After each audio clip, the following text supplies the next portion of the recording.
Well, let's dive right on in. You were hearing me talk about it, but this is the screen that I was on, explaining, how we are victims sometimes to our impulses. And the whole point of the budget is really for you to take control.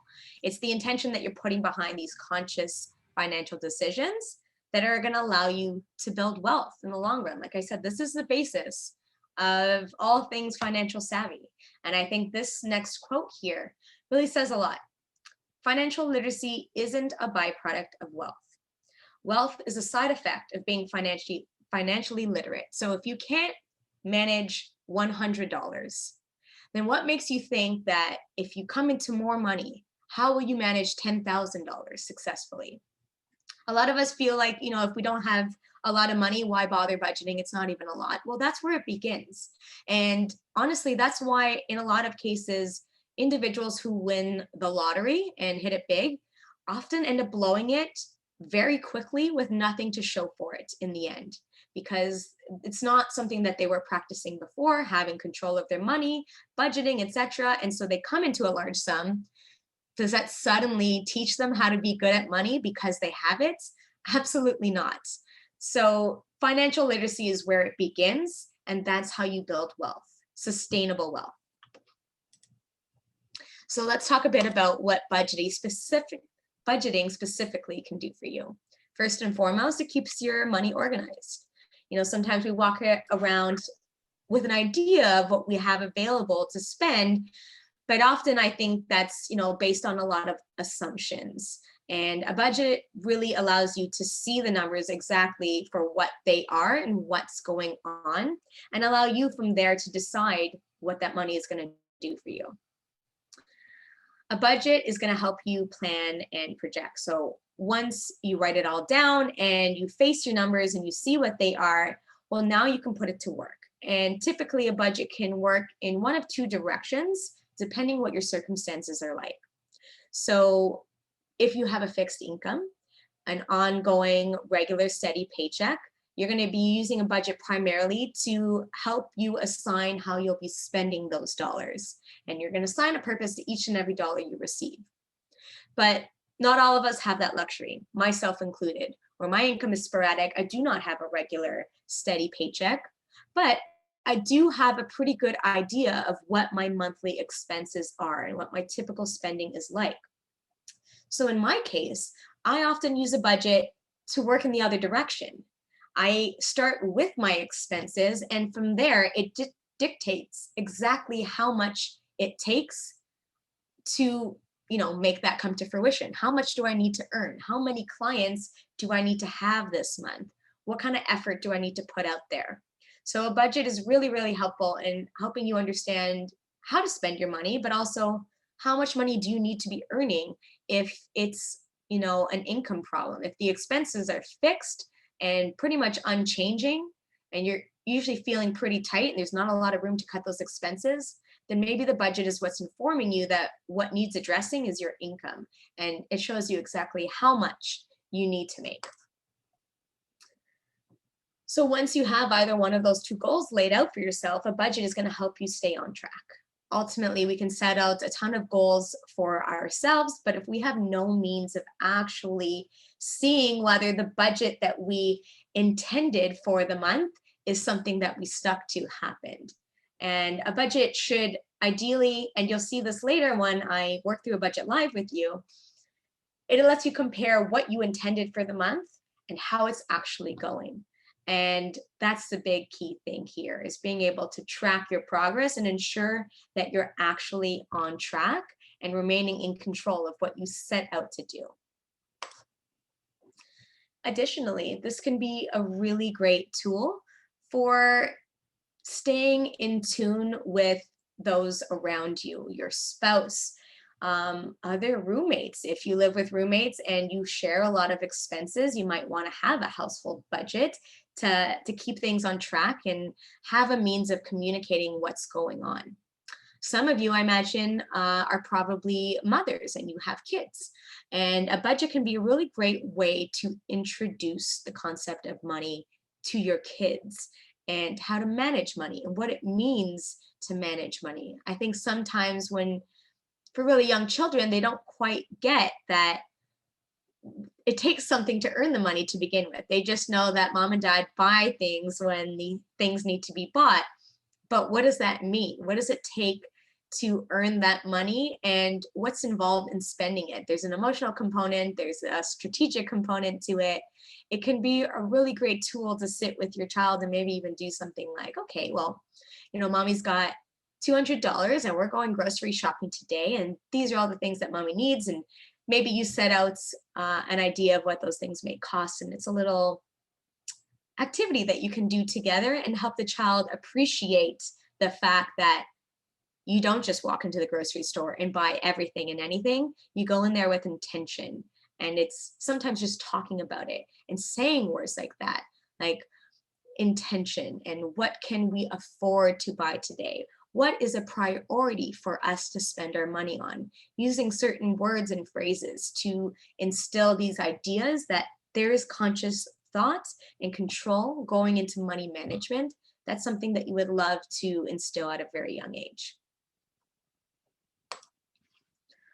I'm just going to take a moment to quickly make sure my chat is open here, just in case. Okay. And finally, a budget, and this is the main crux of a budget really, is to help you avoid debt.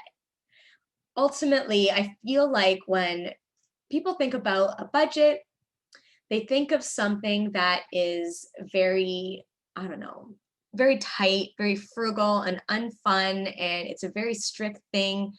And the way you budget successfully is essentially to just not have fun. If I just cut out all the things I like to do, then yeah, of course I'm going to save money. And, that's what budgeting is all about. That's what most people think, right? But that's a miserable way to live. And that's why anyone who budgets that way often gives up very quickly. And I use this analogy often, but it's a good one. I would compare the idea of a budget to the way you would approach a successful diet. If you want to lose some weight, you can definitely, pick a crash diet and drink celery juice every day for a week. And surely you'll lose some weight by the end of the week, but you're going to be miserable. You're going to be thinking about that pizza, those fries. You're going to be lusting after that and resenting that celery juice. And you're not going to be enjoying, this journey you're on to lose weight, because you're like, I hate this. I don't love it. I can't do anything fun. This is misery. And then you give up. Like, I knew it. You know what? Every time I try to go on a diet and lose weight, it never works for me, and I can never quite stick to it. Well, maybe it's the approach that's a problem. And something so strict as a crash diet or a crash budget is not going to work out for you. Instead, what a budget should be doing is allowing you to dictate how you're going to live exactly the life that you want to live and do the things that you love to do within your means. And that means not taking on debt to do it. And likewise, a healthy diet is approached more so by a lifestyle change. So it's not about avoiding the pizza and the fries altogether, but maybe making healthier decisions about those types of food. What is on that pizza? How's it cooked, etc. Losing weight in a more sustainable way with a healthy lifestyle change to your diet.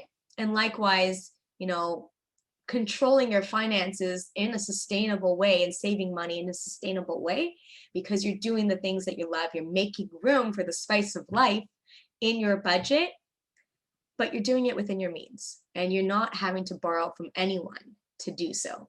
That is the goal of the budget, is essentially to do exactly the things you want to do, but without taking on debt. It is not this super strict thing, as we're going to see together.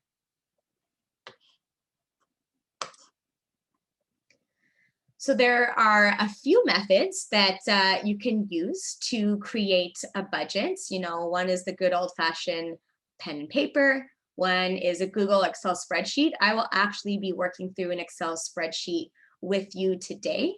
And we're going to see, personally, I like it because I like being manual and very intentional with my numbers and having to input every last expense item, because it makes me feel very accountable. And if I'm messing up, I'm feeling the pain of the fact that I've overspent. And so I like that approach, but not everyone has the patience for that. And so there's a lot of online software that you can download that's free. For example, there's a tool called Mint, M-I-N-T, that's powered by Intuit. And that's a pretty reputable company in Canada. And what Mint does is it syncs to all of your bank accounts and it tracks all of your spending and categorizes it for you. And from there, you can set up budgets within the tool. And that can be very helpful as well if, you know, manual entry is not quite for you. But I want to show you how to get in there and really get your hands dirty and in control of it on your own.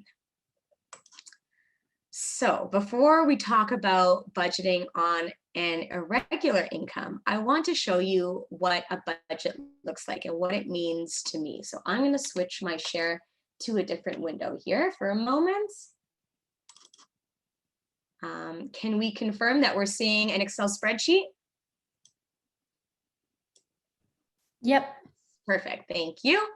Okay, so this is actually our free monthly budget template that we have on our website.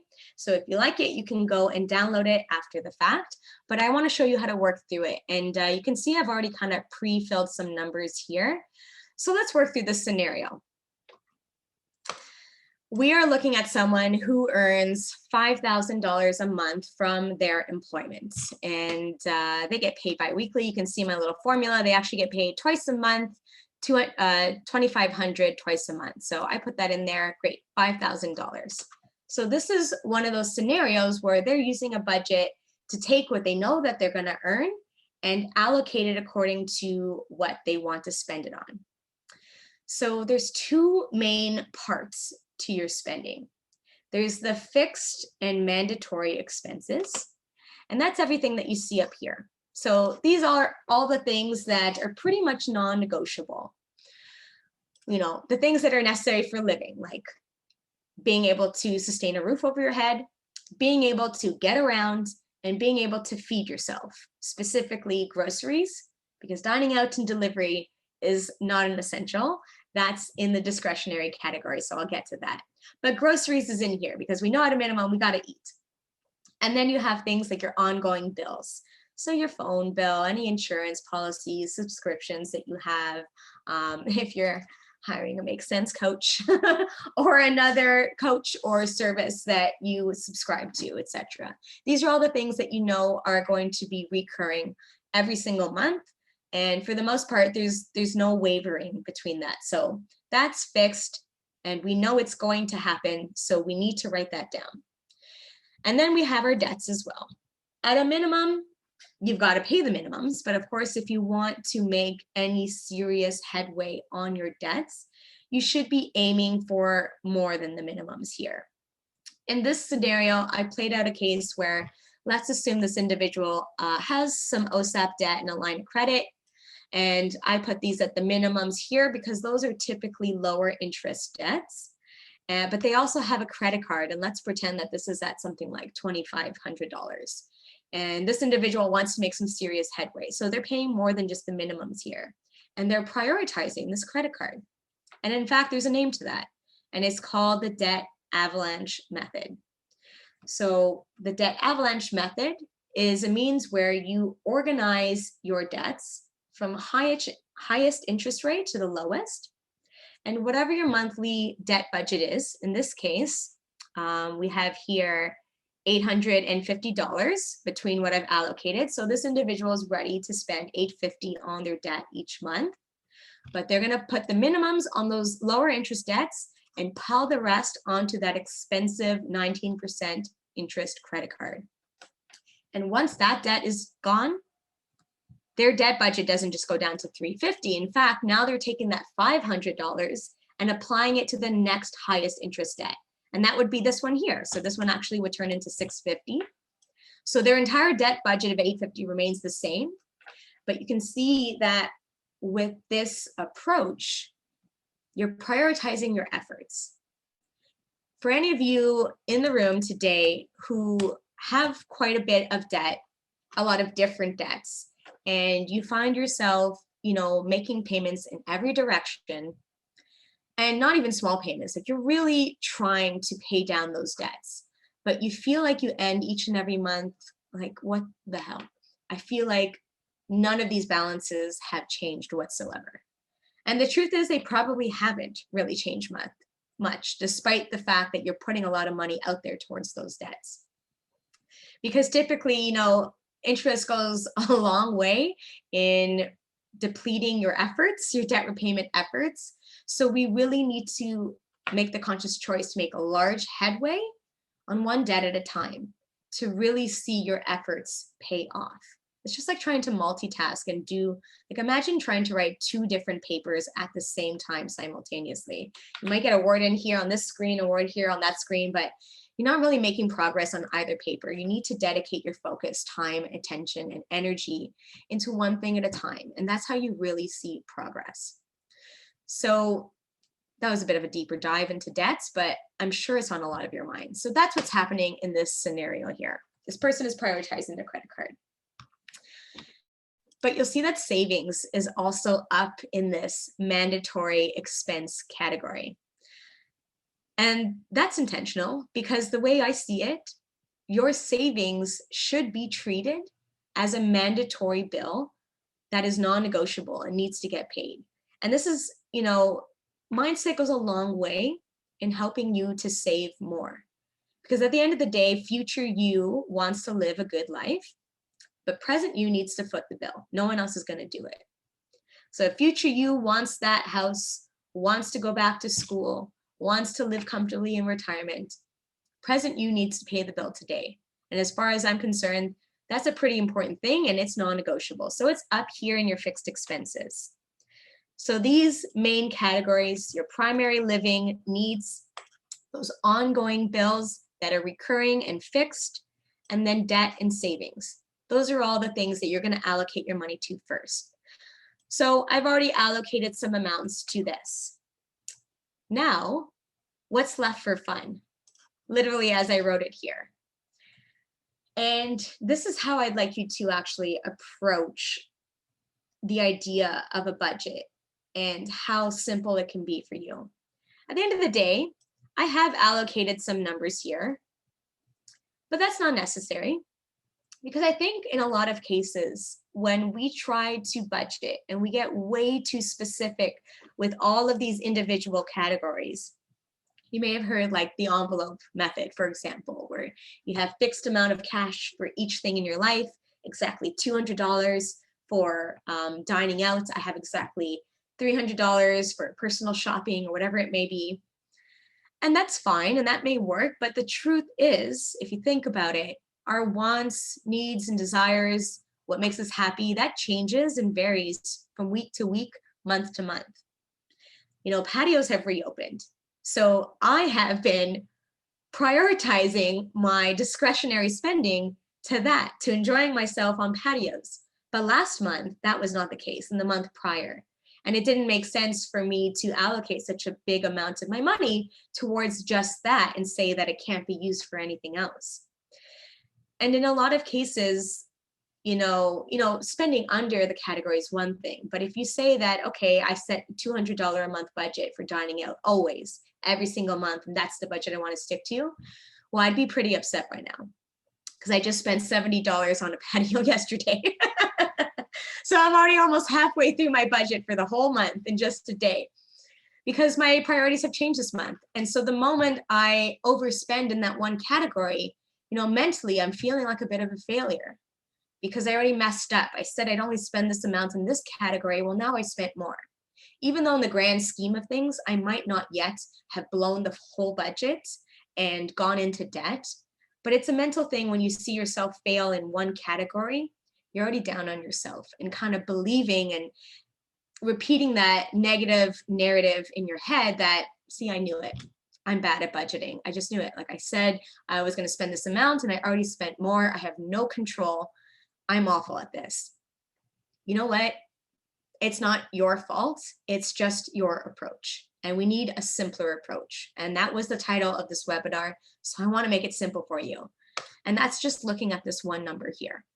So what does this number tell us? It's taking the total income I have for the month and it's subtracting all of these fixed expenses. So you can do that yourself by hand.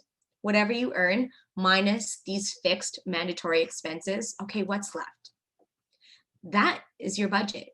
$705 in this case is my budget for the month for whatever it is I want to spend it on. If I want to go shopping, if I want to eat out, if I want to gift someone something or take a trip, that's my budget, that one number. And so I'm not breaking that into multiple categories.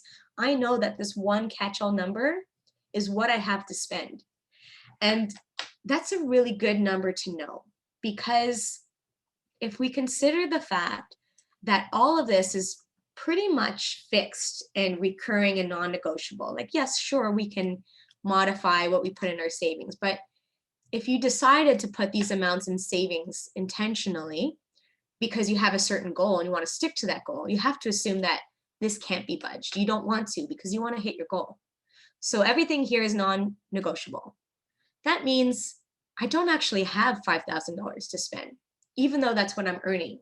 And I think a lot of us, we get paid and in our brain, we're like, amazing, $2,500 just hit the bank account.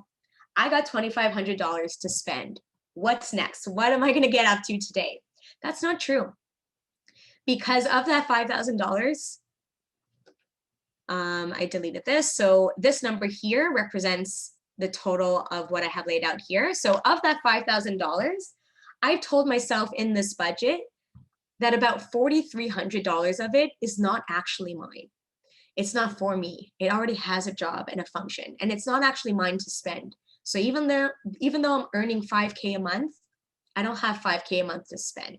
You have to assume that this $4,300 is already gone, because it's going to be gone. Because if you need to live and these are the expenses you need to pay for, then it is gone. So with my $5,000 income, here's what I actually have to spend each and every month. And knowing that number already, even if you don't keep, a physical budget that you write down or use an app, even if you can just do this one exercise for yourself and know what that number is, you're already better off, because now you can go out into the world and know in the back of your head, okay, $700 a month. What does that mean? Let's break that into 4. What's the quick math here? 350, 175 a week. This means I can comfortably go out each and every week and know that I've got $175 to spend this week on whatever. And that is a lot more manageable than trying to keep track in my brain. Oh, I've got like $50 left in dining. I've got like $25 left in shopping. That's too much. That's already too messy, and it's setting you up for failure. But this one number makes it easier. I know I've got 175 each week. Perfect. So you can go down here and allocate things accordingly and guess like, okay, let's be realistic. Let's say like $500 for personal shopping. And I want you to notice that this amount is going down as I enter things here. So I'm like, okay, $500 what I want to spend dining out, maybe $250 for shopping, $50 for personal care. Oh, this turned red. What does that mean?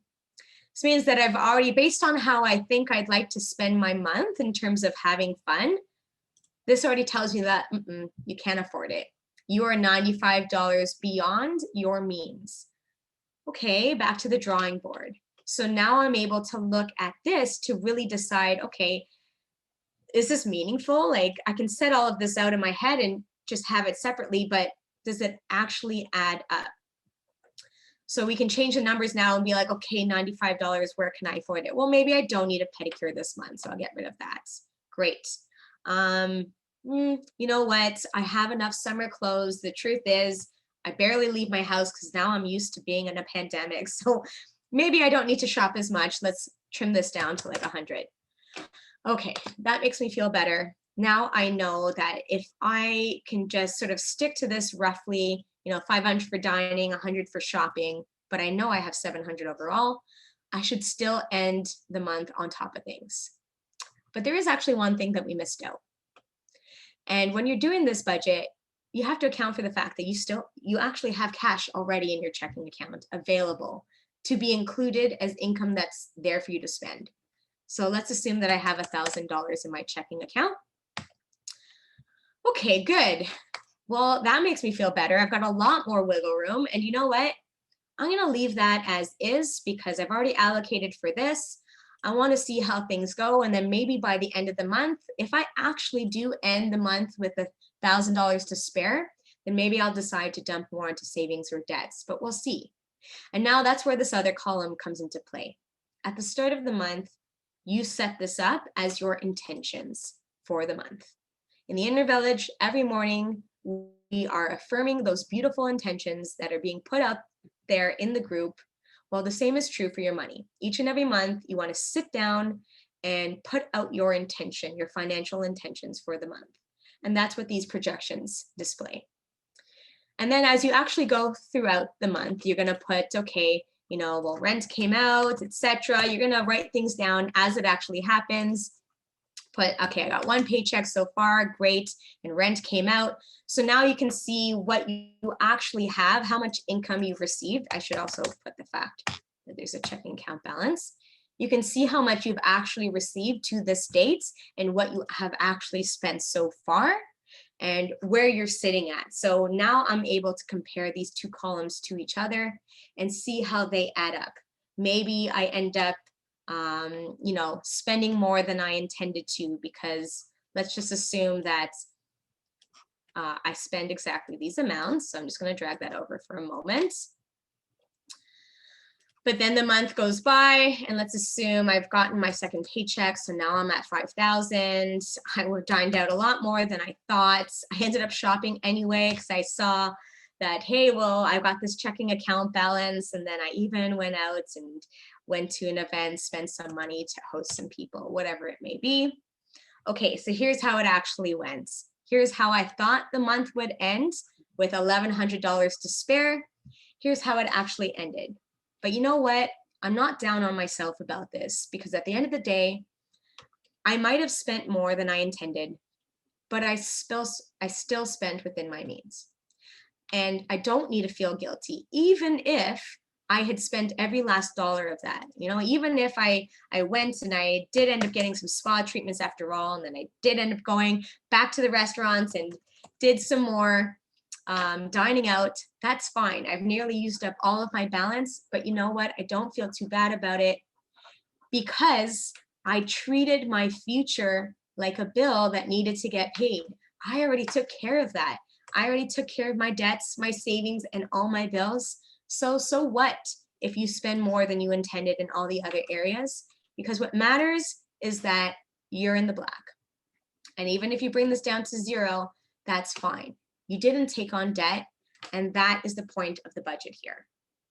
So that's the basic way to go around it, but I'm going to change some different scenarios here. Let me just undo some things I've done.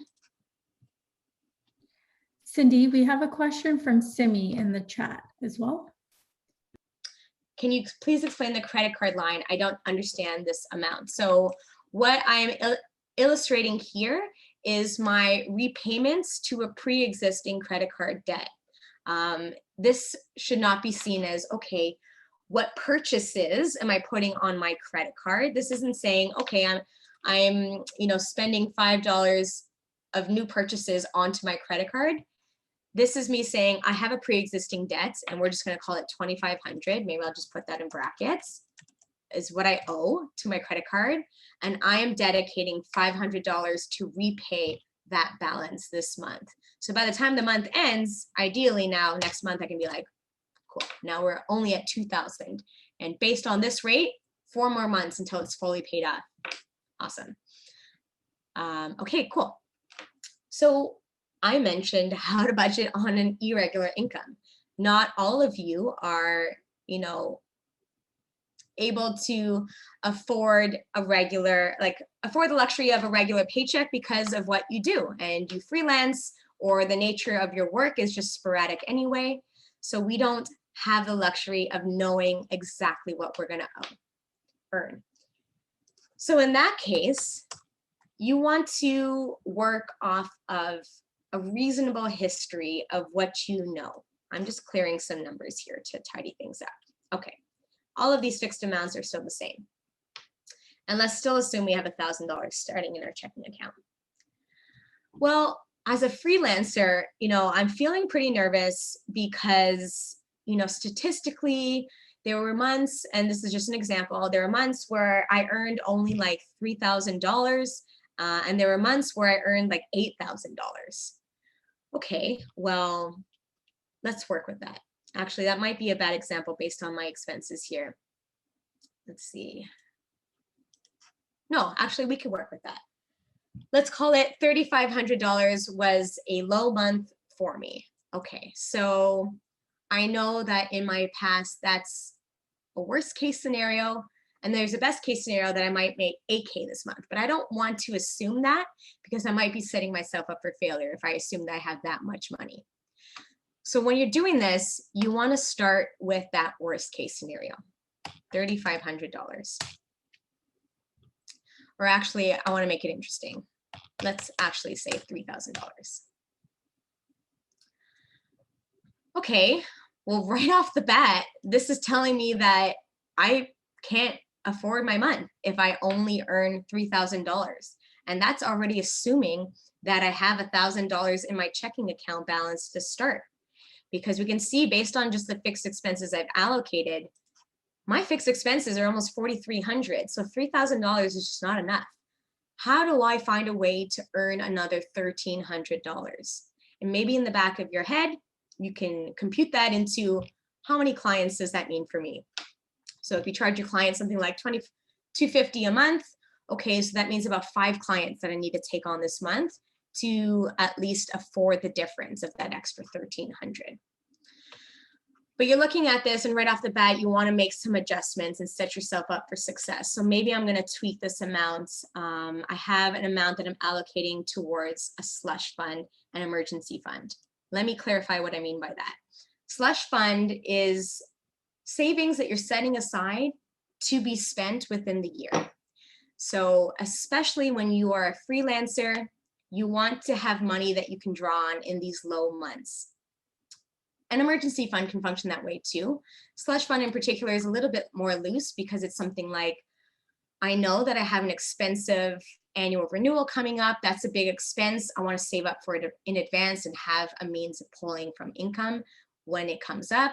Or I have a dog and vet expenses happen, so I want to be able to pull from that money. Or I'm going to Italy later in the year. Essentially, whatever it is you intend to buy or spend within the year, a short period of time, you want to save up a little amount each month. Just make it easy on yourself by saving a little bit each month, so it's there for you when you're ready and you can draw from that savings, separate from your emergency fund. So in this case, I'm looking at it, I'm like, okay, well, maybe I need to scrap this for this month and maybe trim back my emergency savings. Okay, now I've set myself up for success. And the month goes on and I'm getting paid and I'm going to update these columns. Let's assume that I am. But I actually did just onboard a brand new client. And I onboarded 4 new clients and I am going to anticipate that income at some point. So now I'm going to add that in here to remind myself, okay, so there was the 3,000 plus the fact that I just got 4 new clients. That's going to be an extra $1,000. Amazing. So when you have an irregular income, you want to start the month off from worst case scenario and assume that it's going to be tight. And then as you go along and you're actually receiving your income and maybe you surpass it, maybe you're going to update this projected amount now. And now you can come back to the drawing board and be like, okay, well, maybe I do have money to keep doing this after all and bump this back up. And I still have $705 to spend on discretionary. Amazing. But the key thing is here that you need to start from a really conservative position and assume that you may not have enough. And sometimes those extra clients won't come. And in fact, it turns out to be a $3,000 month. But at least looking at this, you know in advance what the shortfall might be. And based on this example, I've already been setting aside savings. So now I know in advance, okay, if I want to get through this month, I might have to forfeit these savings, yes. And I might actually even have to take extra money out of that slush fund. I'm going to commit to my emergency fund because I have this goal, but the slush fund is one of those things where I know I can take money in, take money out. and I don't feel bad about it. So now I can go in here and be like, I might have to pull like $100 from my savings to get through the month. So that counts as income as well. And I hope that gives you an idea of how you'll use a tool like this from month to month to help you get by, whether you're in a position where you know exactly what you earn and how you're going to allocate that, or you have no idea at all what you are going to make this month and you're maybe starting your checking account from zero at the start of the month. Well, at a minimum, you have laid out these fixed expenses for yourself.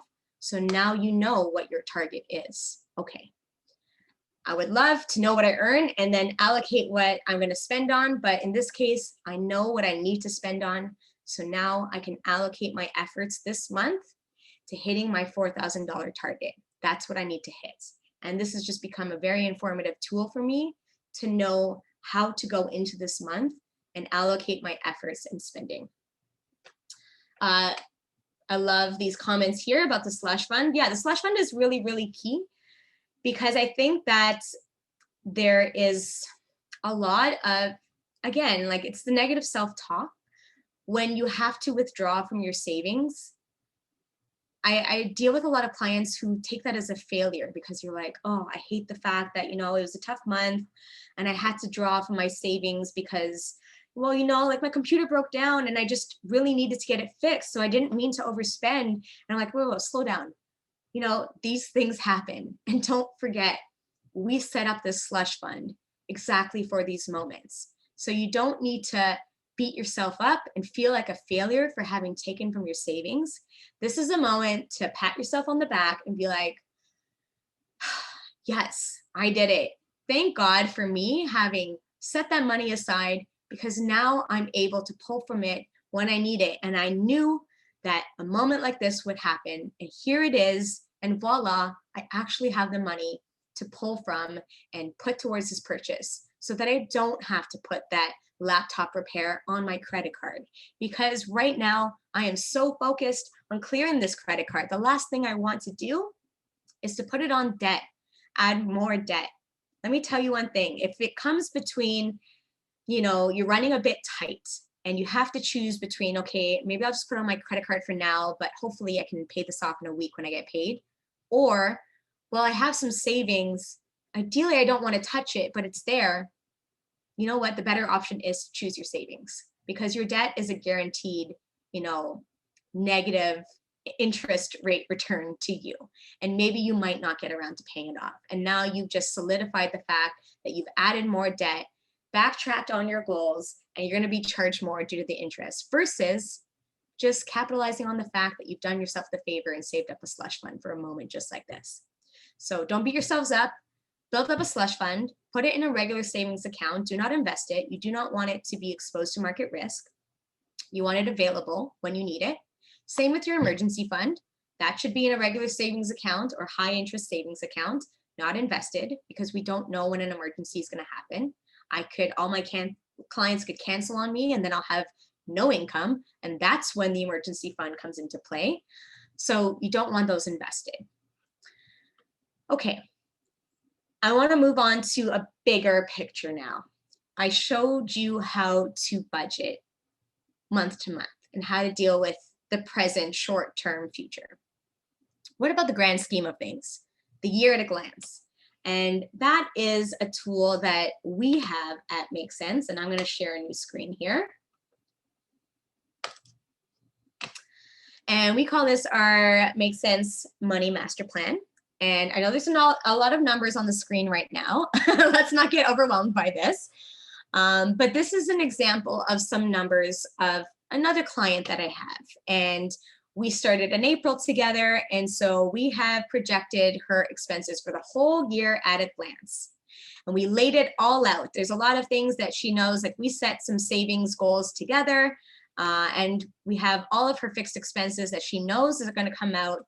Some of them only come out once a year, which is clearly highlighted, for example, here. Now you're able to see in advance when those odd moments come up where, you know, you might have a large expense that you know is coming, but if you're only dealing with a monthly budget, you're not really able to think that far ahead in a meaningful way. You need to have some other way to plan forward. And that's what this does. So again, very similar, fixed expenses. She has broken down her discretionary spending a bit more specifically, and all of her means of various income, whether it's checking account balances, her employment, freelance work that she does, odd jobs, and even e-transfers from her partner who reimburses her for half of it, certain expenses. So now when we're going through this, we're automatically able to see where those problem months are going to arise. And again, I know that when you're projecting forward, it is ultimately a projection and things can happen differently, but we want to work from a worst case scenario.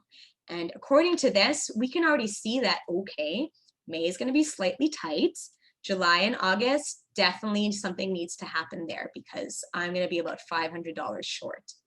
So now this allows you in advance to come back up here and return to the drawing board. Is there anything here that I can modify and change? Well, let's go to the discretionary spending first and foremost. Maybe I don't need to spend as much in personal shopping, and I'll trim that back, and right away, whew, that feels better. Like to be in the black, but July and August are still a problem. And you know what? I projected an expense here in the discretionary category, but I was already being so conservative with it that if I'm being realistic, I probably can't cut this back further, because remember, we're not on a crash diet.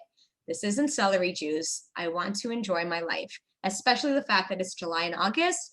Context matters. It's the summer. I want to be out there. I want to have fun. So I can't just come in here and be like, well, I'll just shave this away. We need to be thoughtful in a different way. Okay.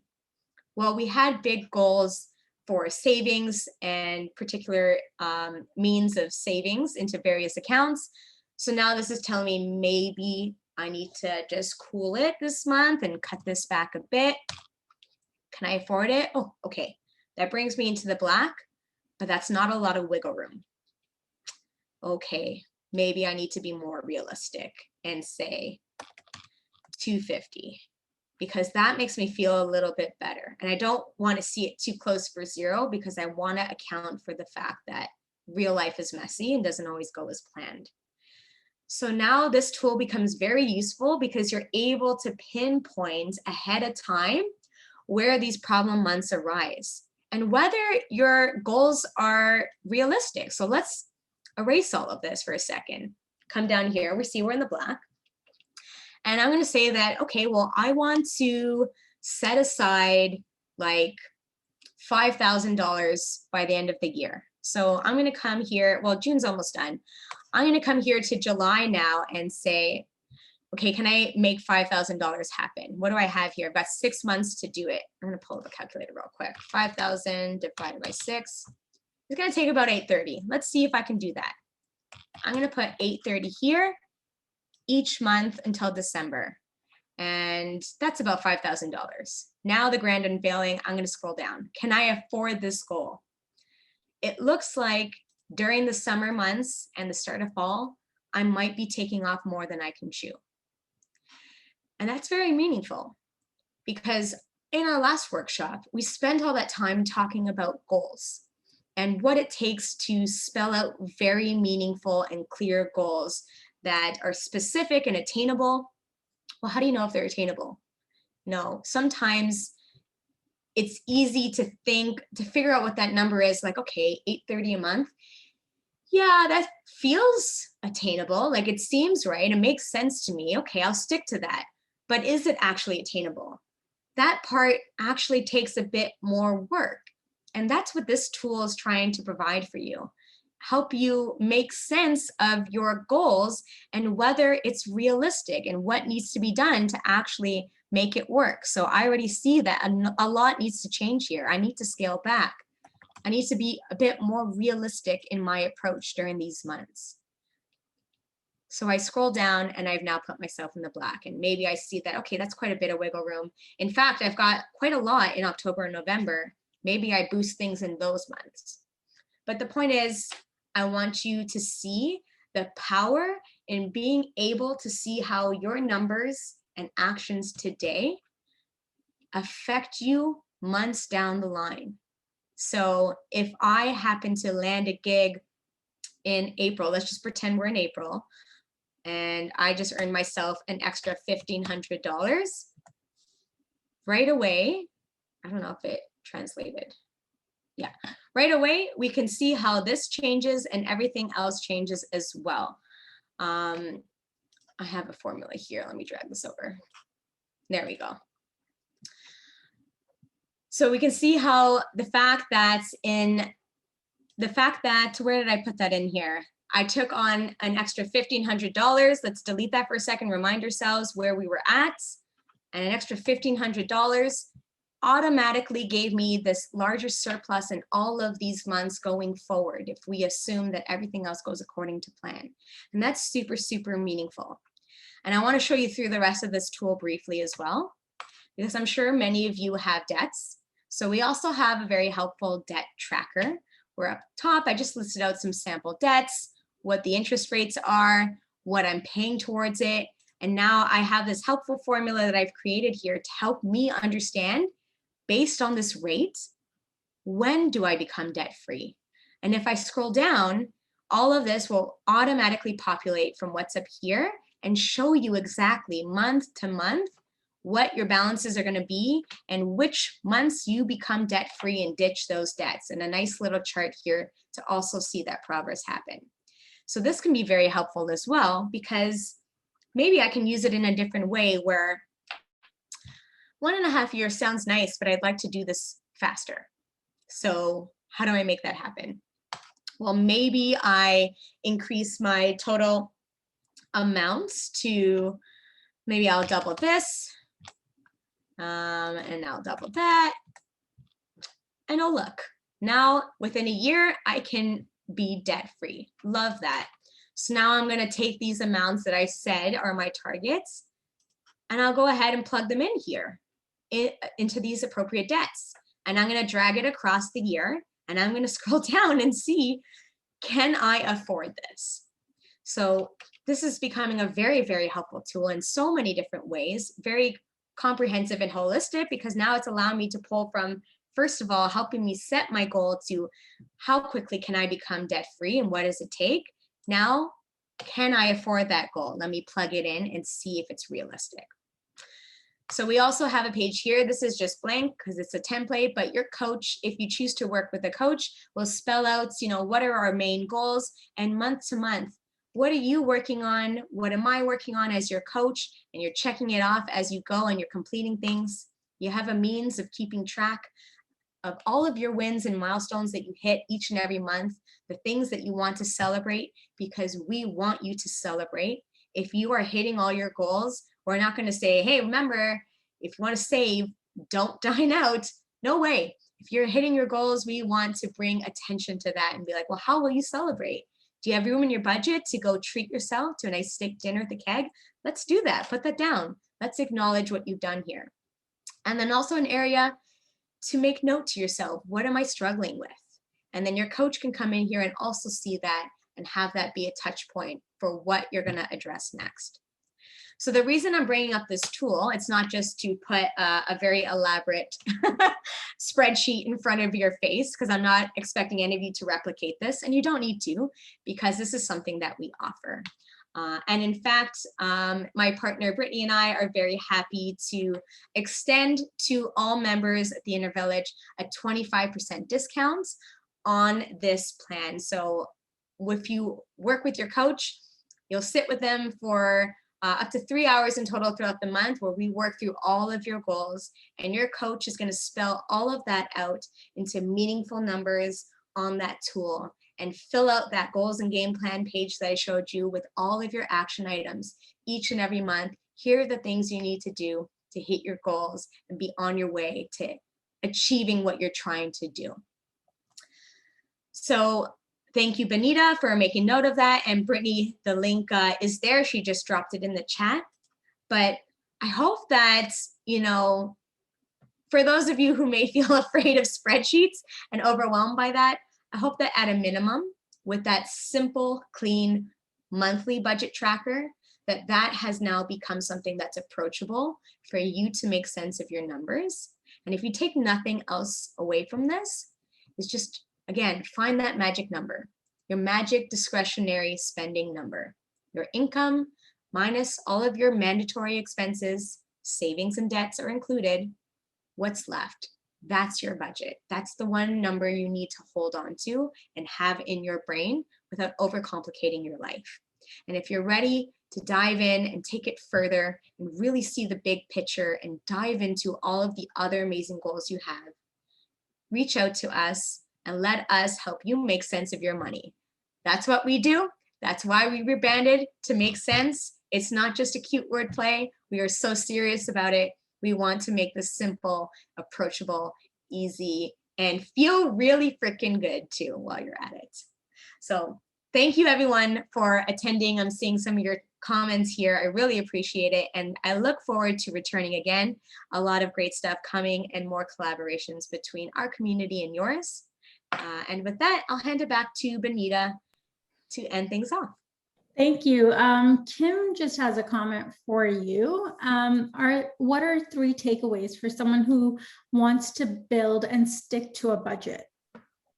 3 takeaways. Okay, well, first things first, you need to first of all look at your number and look at your numbers, not shy away from it. So don't bury your head in the sand. That's step 1, is to be willing to address your money demons and look at the numbers. 2, you want to be able to clearly identify what those mandatory expenses are, because at a minimum, do you even know what it costs to live your life? Aside from fun, without fun, even just to live and get by, do you actually know what that number is to survive and get by? Because that's important. So figure out what it is you earn and subtract what it is you need to survive and get by. And then finally, simplify your life. Don't try to overcomplicate things by making things too strict, and stick to that one number there, that one magic number. And if you do nothing else, if you're not inputting these numbers on a spreadsheet, that's something that is meaningful that you can have in your head and keep track of, and know that even if you max out that number and spend all of it, you don't need to end the month feeling like you have failed, because you've already accounted for debt and savings and your bills. Everything is taken care of. Thank you for Benita for summarizing that. Number 1, pay attention. Number 2, what do you actually need to survive? And number 3, what's your magic discretion? Yes, simplify your life. What's that one magic budget number? That's all you need to know. And I know what my number is, and I divided them 4, and I know week to week what that number is. It's easier to approach if I can just think of it on a weekly basis. And that has made my life so simple. And you know what? I'll throw on an extra tip there, because savings and debt management obviously come into play. And what I'll say to that is automate it. Please do yourself a favor and just automate it. If you already intend to stick to those goals, take it out of, your hands. Remove human error from the picture, because we forget. We intend well, but then we do otherwise. So just automate it so it's already gone. And it's often very helpful to line that up with your paycheck. And in a way, you're creating an at-source deduction for yourself, just like your employer does. When they take at-source taxes, thank God that they do. Otherwise, we'd owe this huge tax bill in April. Likewise, make savings super easy for yourself by giving yourself some at-source deductions and line up those automated contributions with when you get paid. That way the money's already gone. And so if you spend everything that's left, you don't have to feel bad, because you've taken care of all the rest. So I hope that helps, guys. I hope I dropped some nuggets that don't seem super convoluted. And, I hope that even seeing the 12-month tracker is something that kind of excites you, for those who like numbers and like to look at them, because this is very, very helpful. And I use it religiously for myself, because I get paid sporadically. My income is all over the place. So I feel like it is mandatory for me to be able to see months ahead of time, whoa, when do I run a shortfall? When am I poor? And how many clients do I need to onboard today to make sure that by October, I'm not surprised by the fact that, oops, I ran out of income. So thank you all so much. Thank you, Cindy and Brittany. Thank you for all of the tips you gave us. Definitely watch out for the link for the Excel and the discount code that will be dropped in our Villij tomorrow or sometime this weekend.